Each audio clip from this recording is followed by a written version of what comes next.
কাজল কালো চোখে সেই প্রিয় মুখ, ভাঁজ করা শাড়িতে চিরায়ত বাঙালি মেয়ে, অজানা প্রেমিকের খোঁজে দিশেহারা। প্রতীক্ষার দিন গুনে গুনে আনমনেই গেয়ে উঠেছিলেন একদিন স্বপ্নেরও দিন। মনে পড়ে সেই দীপার কথা, কিংবা সাথী সিনেমার সেই সোনালি, যাকে জীবনের সব পূর্ণতা দিতে নিজেকে সঁপে দিয়েছিলেন প্রেমিক বিজয়।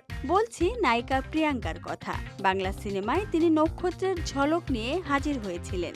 বাংলায় অল্প কিছু ছবি দিয়েই উধাও হয়ে যাওয়া এই মিষ্টি নায়িকা স্মৃতি হয়ে আছেন ভক্তদের মনে।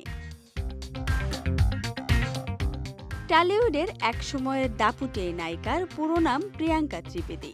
সবার প্রিয় এই অভিনেত্রী 1996 সালের মিস ক্যালকাটা নির্বাচিত হয়েছিলেন।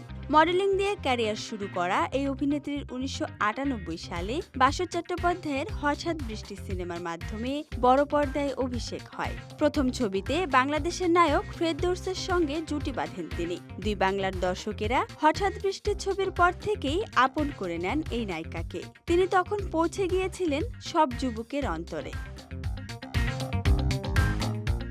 2002 সালে জিতের সঙ্গে সাথী সিনেমাতেও অভিনয় করেন প্রিয়াঙ্কা ত্রিবেদী। এই ছবির পর দর্শকপ্রিয়তা বহুগুণ বেড়ে যায় তার। দুই বাংলায় ছড়িয়ে পড়ে এই ছবির ও বন্ধু তুমি শুনতে কি পাও শিরোনামের গানটি। সেই জনপ্রিয়তার সূত্র ধরে জিৎ প্রিয়াঙ্কা জুটি বেঁধে আরও 5টি ছবিতে অভিনয় করেন। তবে কোনো ছবি আর সাথী ছবির জনপ্রিয়তাকে ছাড়িয়ে যেতে পারেনি।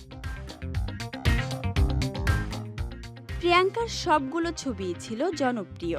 অনেকেই এই নায়িকাকে ঘিরে চলচ্চিত্র নির্মাণের স্বপ্ন দেখছিলেন, কিন্তু হঠাৎ করেই 2011 সালে ইন্ডাস্ট্রি থেকে হারিয়ে যান প্রিয়াঙ্কা। চলচ্চিত্রে এ অভিনেত্রীর কোনো সন্ধান না পাওয়ায় সবাই ধরেই নিয়েছিলেন সিনেমাকে বিদায় জানিয়েছেন তিনি। মাঝখানে হঠাৎ দক্ষিণী সিনেমায় দেখা গিয়েছিল তাকে। এরপর কন্নড় সিনেমা ইন্ডাস্ট্রির সুপারস্টার উপেন্দ্র কুমারকে বিয়ে করেন তিনি। তারপর নায়িকা সংসার জীবন নিয়ে ব্যস্ত থেকেছেন। সংসারের জন্য তার উজ্জ্বল ক্যারিয়ার বলিদান দেন এই অভিনেত্রী। টলিপাড়া থেকে গায়েব থাকায় অনেকেই হয়তো ভেবেছেন ছবি দুনিয়া থেকে সন্ন্যাস নিয়েছেন প্রিয়াঙ্কা ত্রিবেদী, কিন্তু বিষয়টা একেবারেই তা নয়। দক্ষিণী সুপারস্টার উপেন্দ্র রাওয়ের ঘরণী এখন পরিচিত প্রিয়াঙ্কা উপেন্দ্র হিসেবে। দক্ষিণী ছবির দুনিয়ায় পরিচিত মুখ তিনি। এবছর মুক্তি পেয়েছে তার 50তম সিনেমা ডিটেকটিভ টিকসানা। এ ছবিতে এক গোয়েন্দার চরিত্রে অভিনয় করেছেন তিনি। টলিপাড়ার কাছের মানুষদের সঙ্গে প্রিয়াঙ্কার বন্ধুত্বের বন্ধন আজও খুব মজবুত। কলকাতায় হাজির হলেই জিতের সঙ্গে আড্ডা দিতে ভোলেন না প্রিয়াঙ্কা। কাছের মানুষদের আগলে রাখতে জানেন বলেই হয়তো আজ তিনি পুরোদস্তুর সংসারী রমণী।